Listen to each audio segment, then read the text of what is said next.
अयोध्या धाम की, रामचंद्र भगवान की.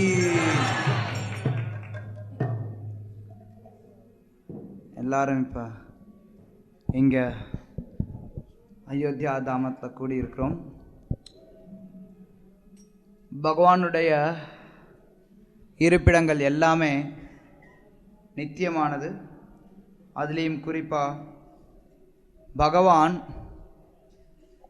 இந்த உலகத்திற்கு அவதாரம் எடுக்கும்போது அவர் தன்னுடைய நித்தியமான உலகத்தை இந்த உலகத்துக்குள்ளார கொண்டு வரார்.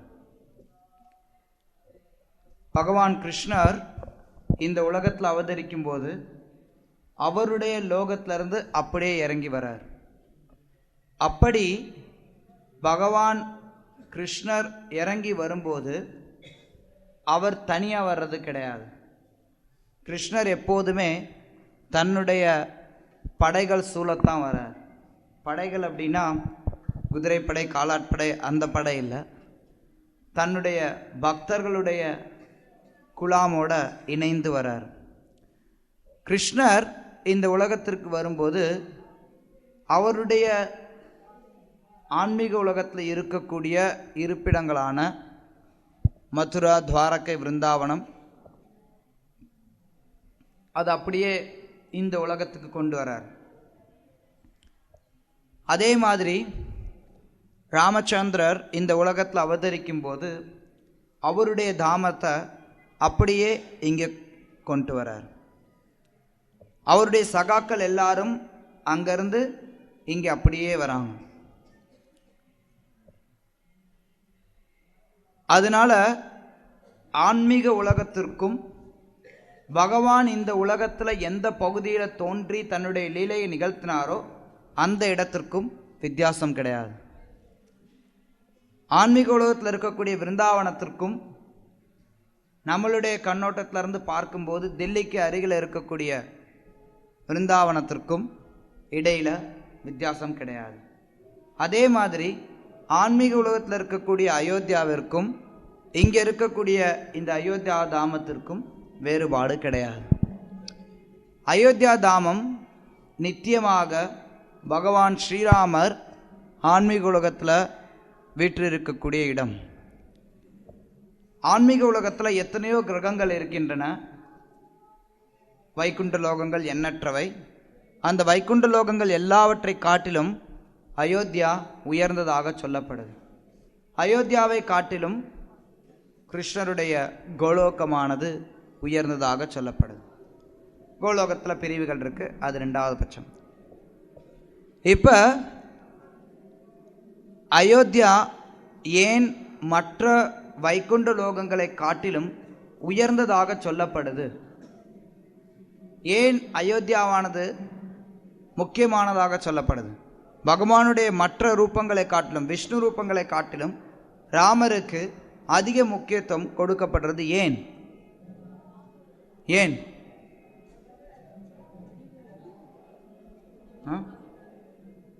மனிதரை போலவே நடந்து கொண்டார் கிடையாது.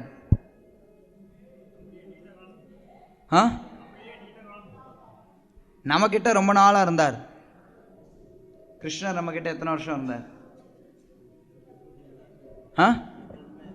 125 வருஷம் இருந்தார். அப்போ கிருஷ்ணரை ஏன் நம்ம ராமரை காட்டிலும் உயர்ந்தவராக சொல்கிறோம்? ஏன் ராமர் மற்ற விஷ்ணு தத்துவங்களை காட்டிலும் உயர்ந்தவராக சொல்லப்படுறார்?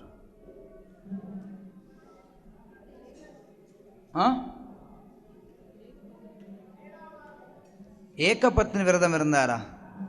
அதனால உயர்ந்தவர் ஆயிடுவாரா? கிருஷ்ணர் 16,108 மனைவியர் வைத்திருந்தார். அதனால் அதெல்லாம் கணக்கில் எடுத்துக்கொள்ளக்கூடியது அல்ல.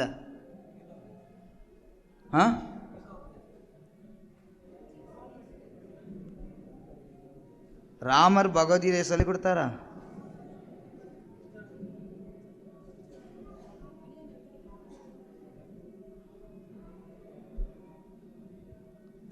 யாருக்கும் இந்த ஒரு சின்ன விஷயம் புரியலையா? பூர்ண அவதாரம். பூர்ண அவதாரம்னா என்ன அர்த்தம்? பூர்ண அவதாரம்னா என்ன பொருள்? முழுமையான அவதாரம்.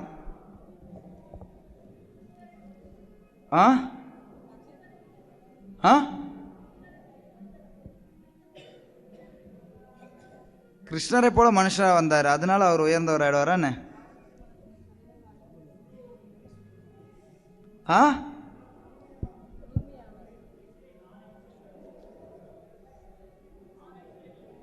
ஆறு ஐஸ்வர்யங்களை முழுமையா வெளிப்படுத்தினார்.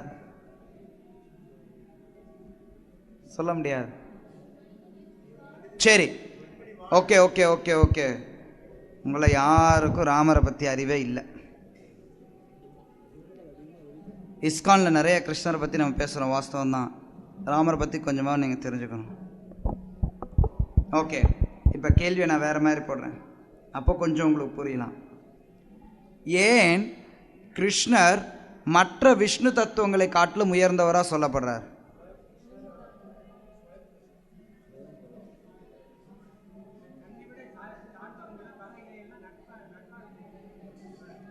தயவுசெய்து தெரியலன்னா வளராதீங்க. கிருஷ்ணர் ஏன் மற்ற விஷ்ணு தத்துவங்களை காட்டிலும் உயர்ந்தவராக சொல்லப்படுகிறார்? கிருஷ்ணர் அவதாரி, மற்றவங்களாம் அவதாரா, அதெல்லாம் இருக்கட்டும். கிருஷ்ணர் மற்ற விஷ்ணு தத்துவங்களை காட்டிலும் அதிகமான ஐஸ்வர்யங்களை வெளிப்படுத்துகிறார். ஒரு விதத்தில் சொல்லலாம், கிருஷ்ணர் கிட்ட 64 குணங்கள் இருக்கு. ஒரு விதத்தில் எடுத்துக்கலாம். இன்னும் தெளிவா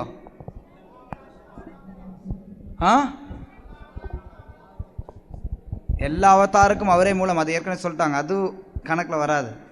ஏன் அவர் மூலம்னு சொல்லப்படுறார்? உண்மையில் பகவானுடைய எல்லா ரூபங்களுமே நித்தியமானது தான். கிருஷ்ணர் அதிகமான மாதுரியத்தை வெளிப்படுத்துகிறார், ஏற்றுக்கொள்ளத்தக்க ஒன்று. இருந்தாலும் இன்னும் தெளிவாக சொல்லலாம். இஸ்கானில் இருக்கவங்களாம் கிருஷ்ண பக்தர்கள், கிருஷ்ணரை பற்றி கேட்ட உடனே சொல்லிடுவாங்கன்னு நினச்சேன். அப்போ கூட சொல்ல மாட்டேங்கிறீங்களே.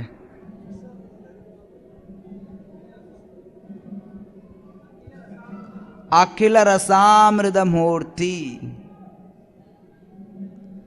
கிருஷ்ணர் எல்லா விதமான ரசங்களையும் வெளிப்படுத்துகிறார்.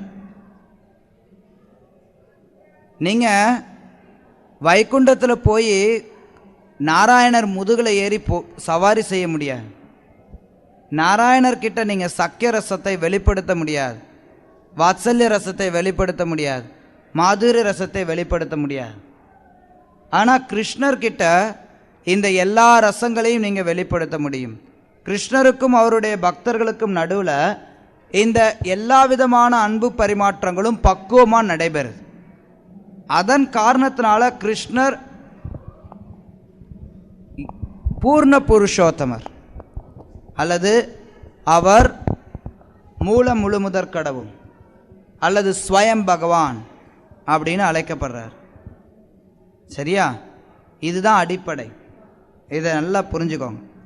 கிருஷ்ணர் எல்லா விதமான முறையிலையும் தன்னுடைய பக்தர்களோட அன்பு பரிமாற்றத்தில் ஈடுபடுறார். மற்ற அவதாரங்கள் அல்லது மற்ற விஷ்ணு தத்துவங்களால் அதை செய்யறது கிடையாது. அதனால மற்ற விஷ்ணு தத்துவங்களை காட்டிலும் கிருஷ்ணர் எல்லாரை காட்டிலும் உயர்ந்தவராக சொல்லப்படுறார். இப்போ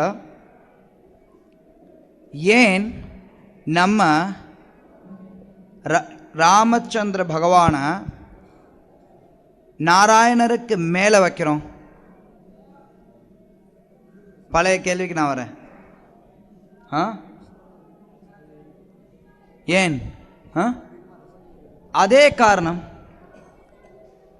விஷ்ணுவை காட்டிலும் ராமர் கிட்ட அவருடைய பக்தர்களுடைய நெருக்கமானது அதிகம். ராமருக்கும் அவருடைய பக்தர்களுக்கும் நடுவில் இருக்கக்கூடிய அன்பு பரிமாற்றம் மிகவும் நெருக்கமானது மற்ற விஷ்ணு தத்துவங்களை காட்டிலும். அதனால ராமர் மற்ற விஷ்ணு தத்துவங்களை காட்டிலும் உயர்ந்தவராக சொல்லப்படுறார். ராமருக்கும் அவருடைய பக்தர்களுக்கும் நடுவில் நிறைய உறவுகள் இருக்கு. வெறுமன தாசியா மட்டும் கிடையாது. ராமரோட தாசியத்தில் ஈடுபட்டவங்க யாரு? நிறைய பேர். அதில் ரொம்ப பிரபலமானவர் ஹனுமான். வேற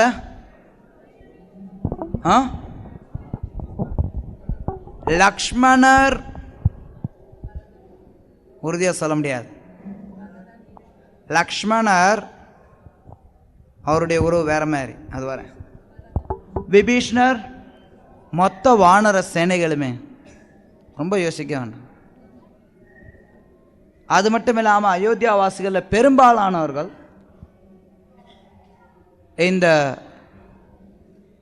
தாசிய ரசத்தில் இருந்தாங்க. பொதுவாக வைகுண்டத்தினுடைய பாவம் அயோத்தியாவில் அதிகமாக இருக்கு. இருந்தாலும் கொஞ்சம் மாறுபட்ட ரசம் அங்கே வெளிப்படுது. அயோத்தியாலையும் தாசிய ரசம் தான் மேலோங்கி இருக்கு. இருந்தாலும் சிலரிடம் பகவான் ராமருக்கு சக்கிய ரசம் இருக்கு. சிலரிடம் அவருக்கு வாத்சல்ய ரசம் இருக்கு. ஒரே ஒரு பெண்ணிடம் மாதுரிய ரசம் இருக்கு, சீதையிடம் மட்டும். அதனால நீங்க சொன்னீங்க, ஒருத்தவங்க ஒரு பதில் சொன்னாங்க, எந்த விதத்திலையும் இது ராமச்சந்திர பகவானை நம்ம குறைத்து மதிப்பிடலை. ஆனால் தத்துவ ரீதியாக நான் விளக்குறேன். ஏகபத்னி விரதம் கொண்டிருந்ததுனால ராமர் உயர்ந்தவர்னு சொல்கிறாங்க. ஆனால் நீங்கள் ரச தத்துவத்தின் அடிப்படையில் பார்த்தீங்கன்னா கோடிக்கணக்கான கோபியர்களை கொண்டிருந்ததுனால கிருஷ்ணர் ராமரை காட்டிலும் உயர்ந்தவராக இருக்கார். ரைட்? அதனால் நம்மளுடைய கண்ணோட்டத்திலேருந்து பகவானை எடை போடக்கூடாது. அது பெரிய தவறு. பகவானை நம்மளுடைய கண்ணோட்டத்திலேருந்து எடை போட முடியாது. பகவான் ஏகபத்னி விரதமும் கொண்டு இருக்கலாம், எத்தனை பத்னி வேண்டாலும் கொண்டிருக்கலாம். எந்த விதத்திலையும் அதில் தவறு எதுவும் கிடையாது. ஏன்னா அவர் சுதந்திரமானவர். அவர் பூரண சுதந்திரம் வாய்ந்தவர். ராமர் பூரண சுதந்திரம் வாய்ந்தவர். அவரை யாரும் எந்த விதத்திலையுமே குறை சொல்ல முடியாது. சில பேர் சொல்லுவாங்க, ராமர் ரொம்ப நல்லவராக இருந்தார், கிருஷ்ணர் ரொம்ப கெட்டவராக இருந்தார் அப்படின்னா அவங்களுக்கு ராமரை பற்றியும் தெரியல, கிருஷ்ணரை பற்றியும் தெரியலன்னு அர்த்தம். ராமரை பற்றி தெரிஞ்சவங்க யாருமே அந்த மாதிரி சொல்ல மாட்டாங்க. யார் ஒருத்தர் தங்களை ராம பக்தர்னு சொல்லிட்டு கிருஷ்ணர் எங்களுக்கு பிடிக்காதுன்னு சொல்கிறாங்களோ, இல்லை யார் ஒருத்தர் தங்களை கிருஷ்ண பக்தர்னு சொல்லிட்டு ராமர் எங்களுக்கு பிடிக்காதுன்னு சொல்கிறாங்களோ, அவங்க யாருமே உண்மையில் பகவானுடைய பக்தர்கள் கிடையாது. ஏன்னா எல்லாருமே ஒரே நபர் தான். கிருஷ்ணரும் ராமரும் ஒரே நபர் தான். வெவ்வேறு பக்தர்களுக்கு தகுந்த மாதிரி வெவ்வேறு விதமான உணர்வுகளை, ரசங்களை அவர் பக்தர்களிடையே பரிமாறிக்கொள்கிறார். அதன் அடிப்படையில் ஓரளவிற்கு ராமச்சந்திர பகவான் தன்னுடைய பக்தர்கள்ட்ட அன்பு பரிமாற்றத்தில் ஈடுபடுறார். அன்பு பரிமாற்றம் அப்படின்னு வரும்போது அங்கே பரிமாற்றம் இருக்கணும்.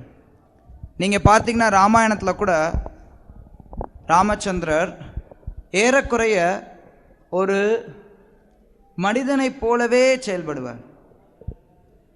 அவர் தன்னுடைய தந்தையோடு நடந்து கொள்வதாக இருக்கட்டும், தாய்மார்களோடு நடந்து கொள்வதாக இருக்கட்டும், சகோதரர்களோடு நடந்து கொள்வதாக இருக்கட்டும், மனைவியோடு நடந்து கொள்வதாக இருக்கட்டும், மற்ற தனக்கு சேவை பண்ணக்கூடியவங்களோடு நடந்து கொள்வதாக இருக்கட்டும், எல்லாமே அவர் ஒரு உணர்ச்சிகளோடு இருக்கும். ராமாயணம் முழுக்க நம்ம பார்த்தோம் அப்படின்னா நிறைய உணர்ச்சிகள் நிரம்பியதாக இருக்கும்.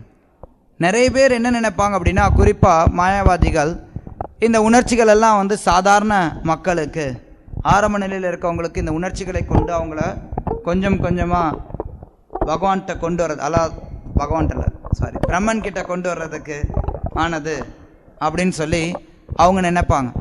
ஆனால் உண்மை அது கிடையாது. இருக்கிறதுலே உயர்ந்த நிலையில் ஒருத்தர் அடையும் போது அங்கே அவரால் பகவான்கிட்ட இருக்கக்கூடிய உணர்ச்சிகளை, அந்த உணர்வுகளை உணர முடியும். யார் ஒருத்தவங்களுக்கு, அதாவது நீங்கள் ராமாயணம் மொத்தம் பார்த்தோம் அப்படின்னா ராமாயணத்தில் ரொம்ப விசேஷமானது. ராமாயணம்னு சொல்லி நம்ம பெரும்பாலும் கதை என்ன படிக்கிறோம்?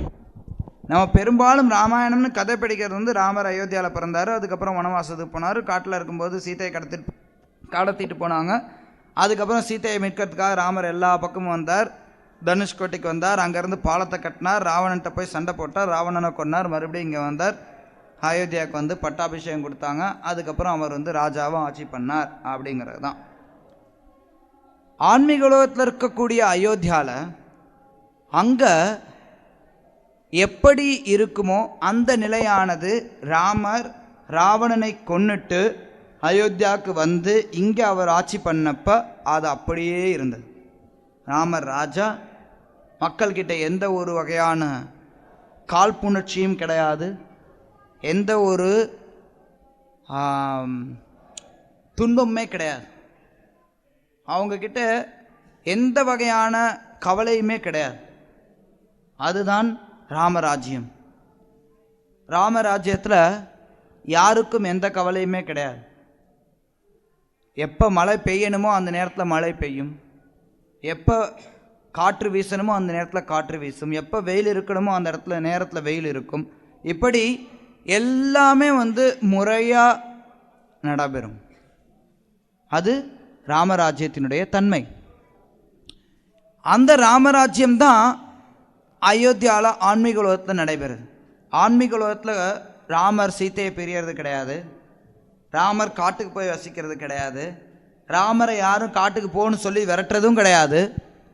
இந்த லீலைகள் எல்லாம் இங்கே இந்த ஜட உலகத்தில் நடைபெறக்கூடியது. இருந்தாலும் இந்த ஜட உலகத்தில் அந்த லீலைகள் நடைபெறும்போது அதில் பகவானுக்கும் அவருடைய பக்தர்களுக்கும் நடுவில் எந்த அளவுக்கு உணர்ச்சிகள் பரிமாறப்படுது அப்படிங்கிறத நம்ம கொஞ்சம் ராமாயணத்தை படித்தோம்னா புரியும். ராமாயணத்தை நம்ம படிக்கும்போது அதில் ஆரம்பத்திலிருந்தே எல்லாரும் எந்த அளவுக்கு ராமரோட நெருக்கத்தை உணர்றாங்கிறத நீங்கள் பார்க்கலாம். அதாவது ராமருக்கு அவர் பிறந்து வளர்ந்தது அதெல்லாம் ஒரு பக்கம் இருந்தால் கூட ரொம்ப முக்கியமான காலகட்டத்தில், அதாவது நான் சொல்கிறது வந்து ஆன்மீக உலகத்தில் இருக்கக்கூடிய அந்த நித்திய லீலைகளுக்கு அப்பாற்பட்டு இந்த ஜட உலகத்தில் சில லீலைகள் நடைபெற்றதே, அந்த லீலைகளை மட்டும் நான் குறிப்பிட்டு சொல்கிறேன். அதில் நீங்கள் பார்த்தீங்கன்னா பகவானுக்கும் அவருடைய பக்தர்களுக்கும் நடுவில் உணர்ச்சிகள் ரொம்ப அதிகமானதாக இருக்கும். யாரெல்லாம் கொஞ்சம் பகவான் மேலே பக்தி இருக்கோ உண்மையில் நம்ம அந்த புத்தகங்களை எடுத்து படித்தோம் அப்படின்னா நம்மளால் அதை வைக்க முடியாது. ஏன்னா அந்த அளவுக்கு பகவானுக்கும் பக்தர்களுக்கும் நடுவில் இருக்கக்கூடிய உணர்ச்சியானது ராமாயணத்தில் கொட்டி கிடக்குது, கிருஷ்ணலீலைகள்லையும் கொட்டி கிடக்குது. ஆனால் கிருஷ்ணலீலைகள் வந்து கொஞ்சம் வித்தியாசமானது. கிருஷ்ணலீலைகள் முழுக்க முழுக்க கேவல ஆனந்தம். அங்கே சில நேரங்களில் அந்த மாற்று பாவங்கள் வெளிப்படுத்தப்படுது. கிருஷ்ணர் கோபியர்களை விட்டுட்டு விருந்தாவனத்துக்கு போகக்கூடிய அந்த காலகட்டத்தில்.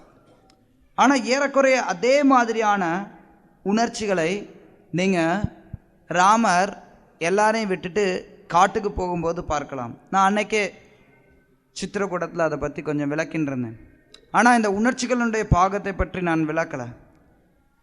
அங்கே நீங்கள் பார்த்தீங்கன்னா ராமர் அயோத்தியா விட்டு போகிறார் அப்படிங்கும்போது அந்த அயோத்தியாவாசிகளுடைய மனம் எந்த அளவுக்கு வேதனை அடையுது அப்படின்னா அவங்களால வாழ்க்கையே ராமர் இல்லாமல் இல்லை அப்படிங்கிறத அவங்க வெளிப்படுத்துகிறாங்க. பகவான் இல்லாமல் நம்மளுடைய வாழ்க்கை கிடையாது, பகவான் தான் என்னுடைய வாழ்க்கையினுடைய ஸ்வரூபம், அவர்தான் எனக்கு வாழ்க்கை, அவர்தான் என்னுடைய உயிர், எல்லாரும் அவருக்குடைய வரணும்னு ஆசைப்படுறாங்க. அந்த அளவுக்கு அவங்க எல்லாரும் ராமர் மேலே அதீத பிரியம் வச்சுருக்காங்க, எளிமையான அன்பு. அங்கே ராமர் அங்கே தன்னை பெருசாக எதுவும் காட்டிக்கல, அவர் மேலே இயற்கையாகவே எல்லாருக்கும் அவ்வளோ ஒரு அன்பு, இயற்கையான அந்த அன்பு. அவர் தன்னை கடவுள் அப்படின்னு காட்டியோ இல்லை அவர் தன்னை ஒரு ராஜா அப்படின்னு காட்டியோ கூட அவர் அன்பை வரவழைக்கல. அவர் அப்போ ஒரு இளவரசர் தான், இருந்தாலும் இயற்கையாகவே ராமரை பார்க்கும்போது, ராமருடைய தரிசனத்தை பார்க்கும்போதே பக்தர்கள் எல்லாரும், அயோத்தியவாசிகள் எல்லாரும் தங்களுடைய வாழ்க்கையை முழுசாக அவர்கிட்ட ஒப்படைச்சிட்டாங்க. அதே மாதிரி நீங்கள் ஒவ்வொரு இடத்துலையும் பார்க்கலாம்.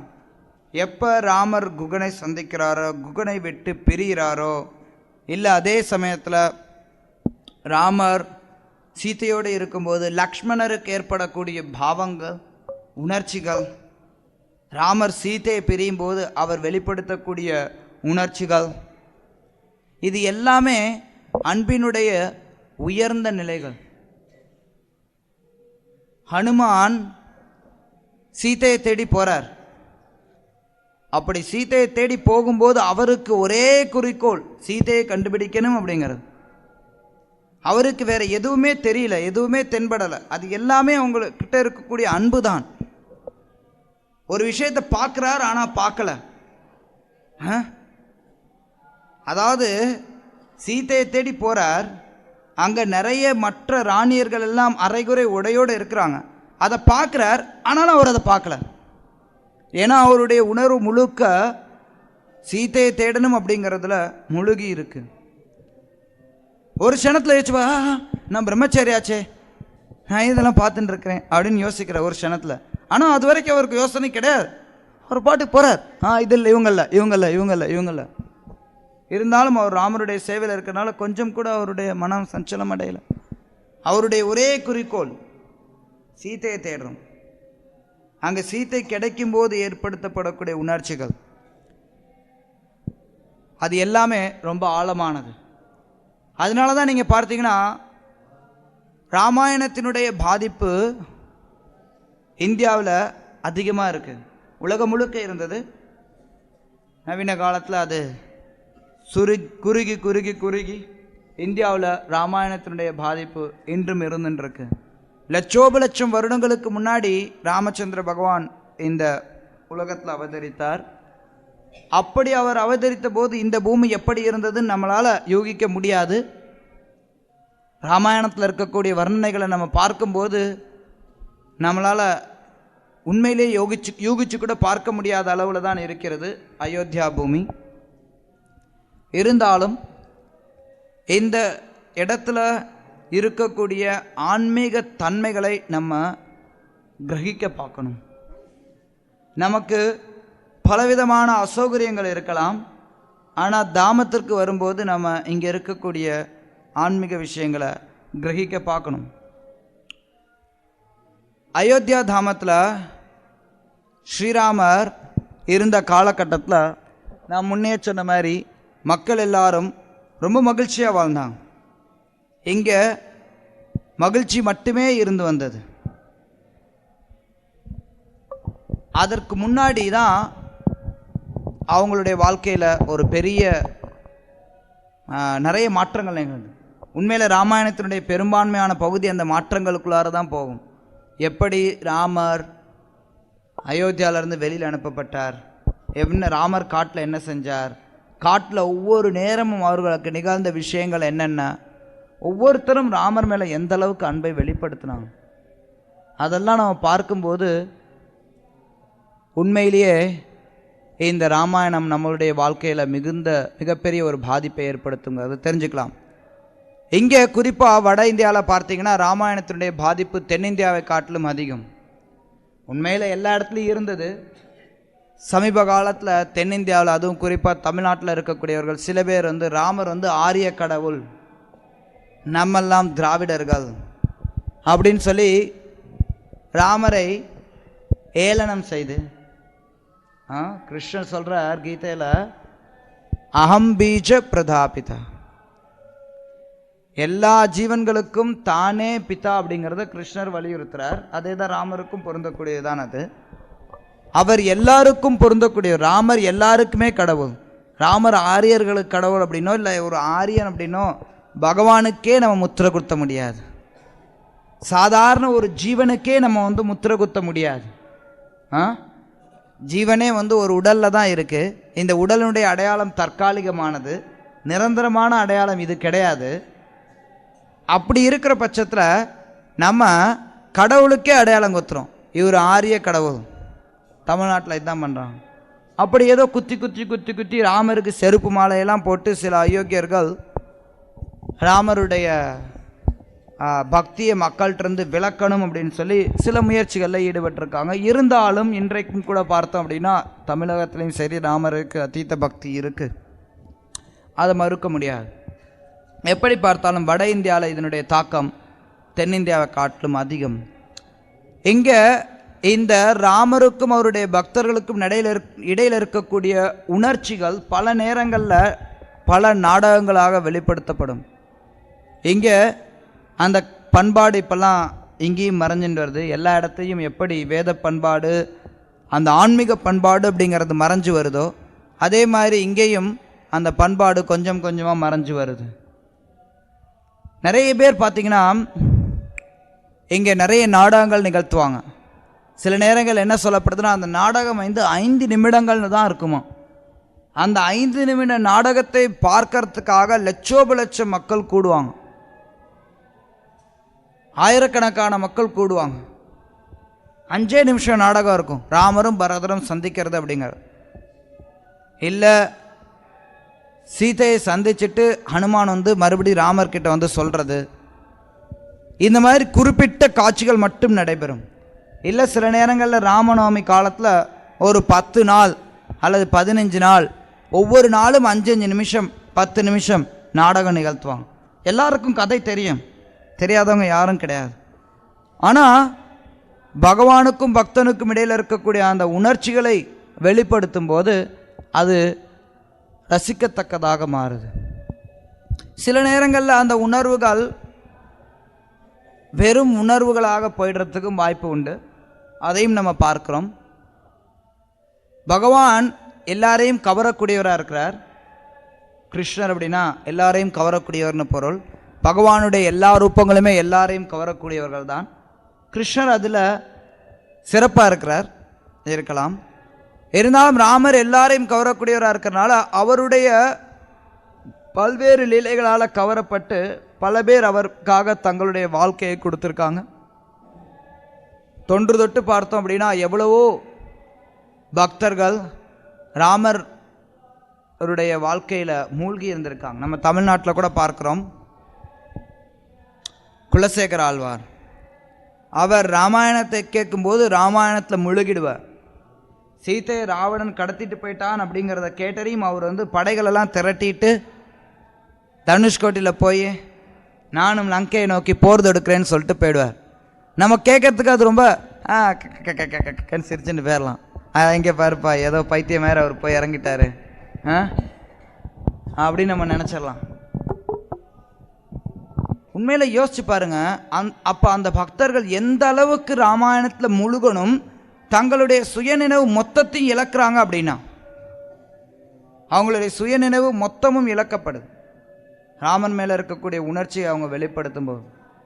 இருந்தாலும் பொதுவாக வெறும் உணர்ச்சிகளை மட்டும் எடுத்துட்டு நம்ம பக்தியில் முன்னேற முடியாது.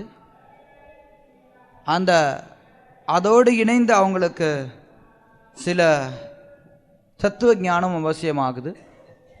அப்படி இல்லைன்னா அது காலப்போக்கில் அழிஞ்சிடும். யோக நஷ்ட பரந்தபா நம்ம பார்க்குறோம், நிறைய இடங்களில் பார்க்குறோம். இயற்கையாகவே தமிழ்நாட்டிலே நீங்கள் பார்க்கலாம், நிறைய குடும்பங்களில் இயற்கையாகவே கடவுள் மேலே ஒரு அன்புடையவர்களாக இருந்திருப்பாங்க. அவங்க தங்களுடைய குழந்தைங்களுக்கு சந்ததியினருக்கு இதை பற்றி எடுத்து சொல்லாதனால அந்த பழக்கமானது விடுபட்டு போயிருக்கு. அதே மாதிரி இந்த பழக்கம் மறைஞ்சு போகலாம். இங்கே இந்த பகுதியில் பார்த்தோம் அப்படின்னா ராமர் மேலே இருக்கக்கூடிய அன்பை பல விதத்தில் மக்கள் வெளிப்படுத்தி இருக்காங்க. சமீப காலத்தில் கூட நம்ம எல்லாருக்கும் தெரியும், சில பக்தர்கள் பல காரணங்கள் இருக்கலாம், பலரால் ஊக்குவிக்கப்பட்டிருக்கலாம், தவறாக வழி நடத்தப்பட்டிருக்கலாம், எப்படி வேணாலும் நம்ம சொல்லலாம். அது விவாதத்திற்குரிய ஒன்றாக அமையலாம். எப்படி பார்த்தாலும் எங்கே அயோத்தியாவில் ராமருக்கு ஒரு கோயில் கட்டணம் அப்படிங்கிறதுக்காக தங்களுடைய உயிரை கூட பொருட்படுத்தாமல் சேவை செஞ்சுருக்காங்க. அது மாதிரி பல நேரங்களில் வாழ்க்கையில் வரலாற்றில் நிறைய பக்தர்கள் பகவானுக்காக கைங்கரியம் பண்ணியிருக்காங்க. இங்கே ஒரே ஒரு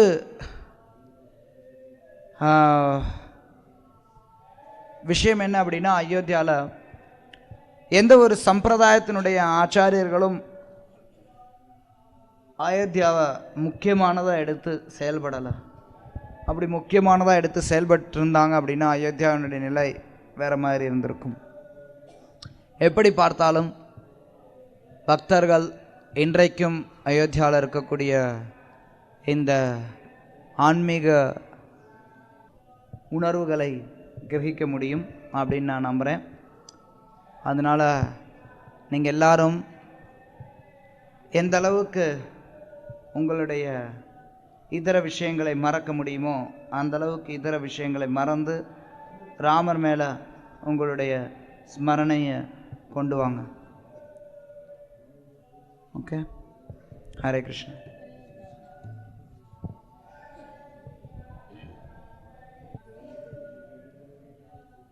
ஓகே, இங்கே அயோத்தியாவில் நம்ம சந்திக்கக்கூடிய இடங்களை பற்றி சில வார்த்தைகள் சொல்லலாம்.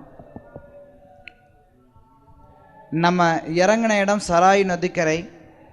சராய் நதியை நம்ம யாரும் பார்க்கல, போகும்போது காட்டுறேன்.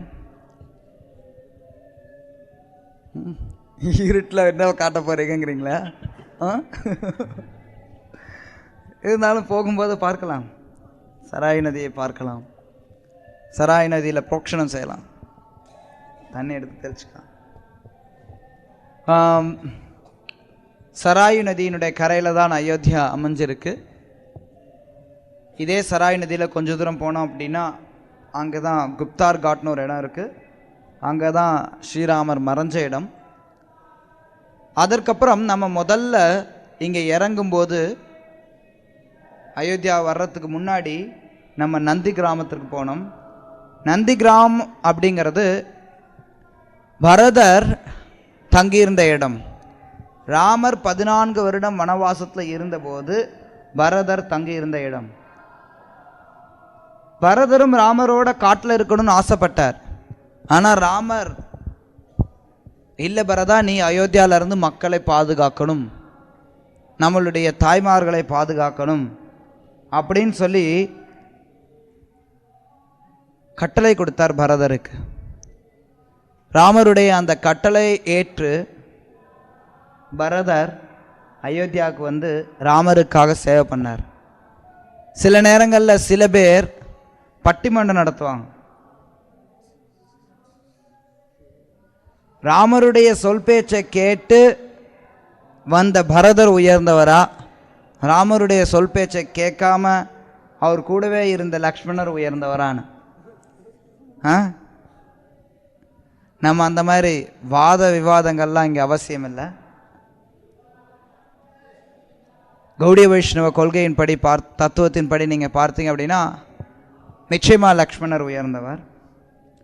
இருந்தாலும் லக்ஷ்மணர் ஆகட்டும், பரதர் ஆகட்டும், சத்ருக்னா ஆகட்டும், அவங்க எல்லாருமே விஷ்ணு தத்துவம், எல்லாருமே சாக்ஷாத் பகவான். ஆனால் ஒருத்தர் எப்படி பலராமர் எப்படி சேவை செய்யக்கூடிய பகவானாக இருக்கிறாரோ அதே மாதிரி லக்ஷ்மண, பரத, சத்ருக்னா அவங்க எல்லாருமே ராமருக்கு சேவை செய்யக்கூடிய பகவானாக இருக்காங்க. சேவிய பகவான், சேவக் பகவான். ராமர் சேவிய பகவான், பரதர், லக்ஷ்மண, சத்ருக்னா அவங்க எல்லாரும் சேவக் பகவான். அவங்க எல்லாருமே விஷ்ணு தத்துவம். பரதரை நம்ம சாதாரண நபராக நினச்சிடக்கூடாது. பரதர் ராமர் வனவாசம் மேற்கொண்டிருக்கார். இருந்தாலும் அவர் எனக்கு இந்த கட்டளையை கொடுத்திருக்கார், அந்த கட்டளையை நான் நிறைவேற்றேன், அதே சமயத்தில் நானும் வனவாசம் இருப்பேன் அப்படிங்கிற ஒரு உறுதியோடு இங்கே நந்தி கிராமத்தில் தங்கி இருந்தார். அவர் ராமர்கிட்ட ஒரு ஒப்பந்தம் பண்ணியிருந்தார். என்ன ஒப்பந்தம் அப்படின்னா, 14 வருஷம் முடிஞ்ச உடனே நீங்கள் இங்கே வரணும். அப்படி நான் உங்களை பார்க்கல அப்படின்னா நான் அக்னி பிரவேசம் செஞ்சிருவேன். என்னை நான் மாய்த்து கொள்வேன் அப்படின்னு ராமர்கிட்ட பரதர் சொல்லியிருந்தார். அதனால் ராமர் நேராக அங்கேருந்து பறந்து வந்துடுவார். நந்தி கிராமத்தை தான் இறங்குவார். முதல்ல ராமர் சொல்லிகிட்டே வருவார், நான் சீக்கிரம் போகணும் அயோத்தியாவுக்கு, எனக்காக பரதன் காத்துன்னு நான் போய் பரதனை சந்திக்கணும் அப்படின்னு சொல்லி பகவான் நேராக அதற்காக அவர் பாலம்லாம் போட்டார். அந்த பாலத்தெல்லாம் அவர் பொருட்படுத்தலை. வானர சேனைகள் எல்லாத்தையும் எத்தனை பேரை ஏற்ற முடியுமோ எல்லாரையும் அதில் ஏற்றிட்டாங்க. கோடிக்கணக்கான வானர சேனைகளும் ஒரே விமானத்தில் போக முடியும். இன்றைக்கி முடியுமா? அது முடியாது. ஆனால் ராமருடைய விமானம் எல்லாரையும் ஏற்றிட்டு அப்படியே பறந்து அயோத்தியா உள்ளார வராமல் நந்தி கிராமத்தில் இறங்கினார். அவங்க எல்லாரும் அவரை வரவேற்கிறதுக்காக காத்துட்டு இருந்தாங்க. வரவேற்று அந்த உணர்ச்சிகளும் ராமாயணத்தினுடைய ஒரு முக்கியமான பங்கு. 14 வருஷம் ராமரை பிரிஞ்சு மறுபடி அவரை சந்திக்கக்கூடிய அந்த தருணம் எந்த அளவுக்கு உணர்ச்சிகள் உடையது அப்படின்னா நம்மளால் கணக்கு போட முடியாது.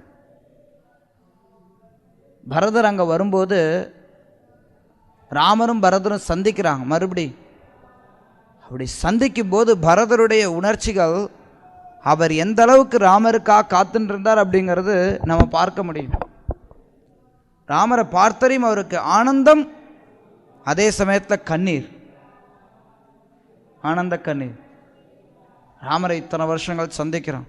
அவருடைய தாய்மார்கள், அயோத்தியாவாசிகள் எல்லாரும் காத்துட்டு இருக்காங்க ராமருக்காக. ராமர் அந்த மாதிரி ரொம்ப வெகு விமரிசையோட வரவேற்கப்பட்ட இடம் நந்தி கிராமம்.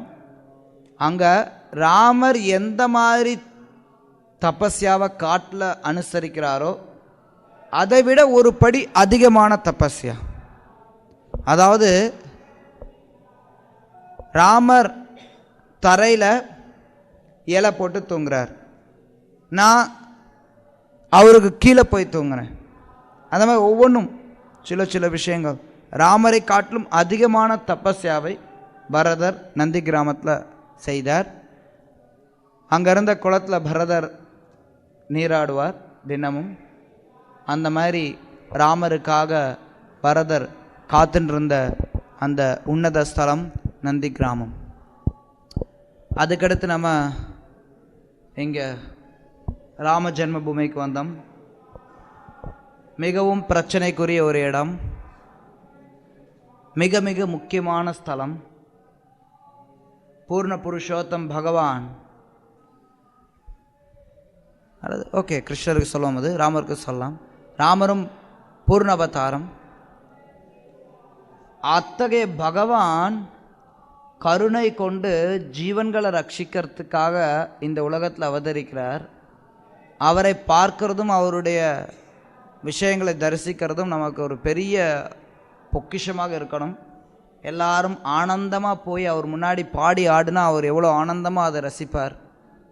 ஆனால் பல அரசியல் காரணங்கள்னால, பல விஷயங்கள்னால, பல நூற்றாண்டுகளாக இருக்கக்கூடிய மத வெறித்தனத்தினால ராம ஜென்மபூமி இன்னைக்கு பிரச்சனைக்குரிய ஒரு ஸ்தலமாக இருக்குது. அங்கே நீங்கள் எல்லாரும் பார்த்துருப்பீங்க, நிறைய பாதுகாப்பு படையினர் நிறைய பேர் இருக்காங்க. அங்கே ராமருக்கு ஒரு குடிசை போட்டு தான் வச்சுருக்குறாங்க, ஒரு கோயில் கூட கிடையாது. இருந்தாலும் அந்த இடத்த நம்ம போய் தரிசித்தோம். சில நேரங்களில் மக்கள் யோசிக்கிறது, அந்த இடத்துல தான் ராமர் பிறந்தாருங்கிறதுக்கு என்ன சாட்சி? உறுதியாக சொல்ல முடியாது. இருந்தாலும் ஐதீகம்னு ஒன்று இருக்குது. அயோத்தியாவில் ராமர் பிறந்தாருங்கிறது ராமாயணம் சாட்சியாக இருக்குது. அயோத்தியாவில் எந்த இடத்துல பிறந்தார் அப்படிங்கிறதுக்கு ஐதீக பிரமாணம். இந்த இடத்துல அவர் அவதரித்தார் அப்படின்னு சொல்கிறத ஏற்றுக்கொள்கிறோம். அதில் பல நேரங்களில் பலர் தங்களுடைய மதத்தை நிர்ணயம் பண்ணுறதுக்காக சில விஷயங்களை செய்து அது இன்றைக்கு ஒரு இடியாப்ப சிக்கலாக இன்னைக்கு சுருக்கமாக சொல்லணும் அப்படின்னா. அதுக்கடுத்து நம்ம அப்படியே அந்த ராமஜென்ம பூமிக்கு போகிற வழியில் நான் ஒரு கட்டடத்தை காட்டினேன் என் கூட வந்தவங்களுக்கு. அந்த கட்டடம் தான் அந்த இடத்துல தான் கைகேயி ராமர் வனவாசம் போகணும், பரதன் அரசாளனும் அப்படின்னு சொல்லி தசரதர்கிட்ட வரம் வாங்கின இடம் அந்த மாளிகை. அதுக்கப்புறம் நம்ம வெளியில் வரும்போது தசரதர் புதல்வர்களை வேண்டி அவர் யாகம் பண்ண இடத்தை பார்த்தோம். அதுக்கப்புறம் சீதையினுடைய சமையலறையை பார்த்தோம். அதுக்கப்புறம் தசரதருடைய கோட்டையை பார்த்தோம். இப்போ நம்ம இங்கே இருக்கிறது கனக் பவன். கனக் பவன் அப்படின்னா தங்க மாளிகைன்னு அர்த்தம். இந்த இடத்துல இப்போ இருக்கக்கூடிய மாளிகை சமீப காலத்தில் கட்டப்பட்டதாக இருக்குது. ஆனால் இந்த இடத்துல ஒரு பெரிய மாளிகை, தங்க மாளிகை, சீதைக்கு தானமாக, அது அன்பளிப்பாக கொடுக்கப்பட்டது. யார் கொடுத்தா தெரியுமா? கைகேயி கொடுத்தது. எப்போ சீதை திருமணமாகி முதல்ல வந்தாலோ அப்போ, எப்போ சீதை வந்தாங்களோ அப்போ கைகேயி முதல் முறையாக சீதை சமைத்த உணவை சாப்பிட்றாங்க. அப்போ இந்த மாதிரி ஒரு உணவை நான் எங்கேயுமே எப்போவுமே எடுத்துக்கிட்டது கிடையாது.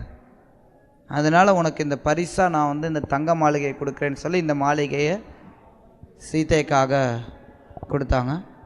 இன்றைக்கி இது தங்கம்லாம் இங்கே இல்லை, இருந்தாலும் இது தங்க மாளிகை கனக் பவன் அப்படிங்கிறத காட்டணுங்கிறதுக்காக மஞ்சள் நிறத்தில் வண்ணம் பூசி இருக்காங்க. கலிகாலத்தில் நம்மளால் முடிஞ்சது மஞ்சள் நிற வண்ணம் தான். ஸோ இதுக்கப்புறம் நம்ம ஹனுமான்காடின்னு ஒரு இடத்துக்கு போவோம். ஹனுமான்காடியிலேருந்து மறுபடி நம்ம ஒரு டெம்போ, அதாவது ஷேர் ஆட்டோ பிடிச்சி சராயு நதிக்கரைக்கு போகிறோம். சராயு நதிக்கரையிலேருந்து சராயு நதியை பார்த்துட்டு நம்ம பஸ் ஏறி நம்மளுடைய தங்கி இருக்கக்கூடிய இடத்துக்கு போகிறோம். அங்கே போயிட்டு கொஞ்சம் ரிலாக்ஸ்டாக இருந்துட்டு பிரசாதம் எடுத்துட்டு அதுக்கப்புறம் நம்ம பொறுமையாக காசியை நோக்கி பார்க்கலாம். ஹரே கிருஷ்ணா.